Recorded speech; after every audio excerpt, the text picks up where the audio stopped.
The artist I chose for my presentation is Yinka Shonibare.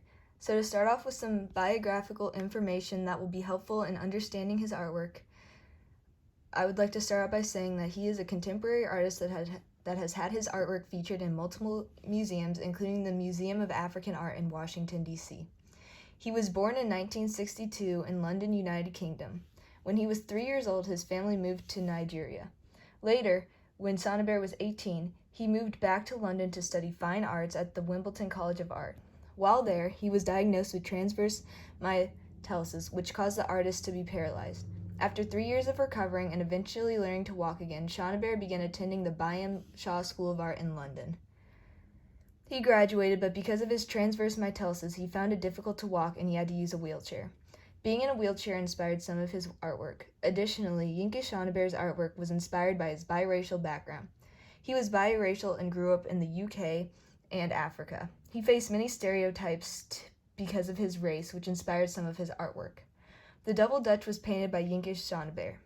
Although Shonibare was able to heal from transverse myelitises, he was affected by it again later in life. He had to use a wheelchair because it was difficult for him to walk. Since Shonibare was in a wheelchair, it was difficult for him to paint on large canvases. He chose to get 50 small canvases and paint them one by one to hang up. This painting is what Yinka Shonibare used to show the world that just because you have a disability, it does not mean you are less capable of achieving your goals. Globe Children is a sculpture that is sculpted by Yinka Shonibare and able to get people to put their differences apart.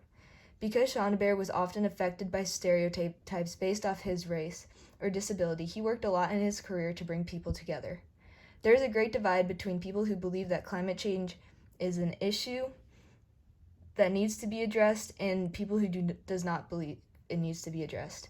Shonibare used the glass mannequins and Dutch wax printed cotton to make children standing on top of the globe. The globe is shaded in areas where there's global warming. Shonibare used these materials to show that we should address the issues of climate change in order to give our children a healthy planet to live on. This deconstructs the political differences by presenting this issue in a way that unites people. Every parent wants what is best for their children, which breaks down the political differences and brings people together.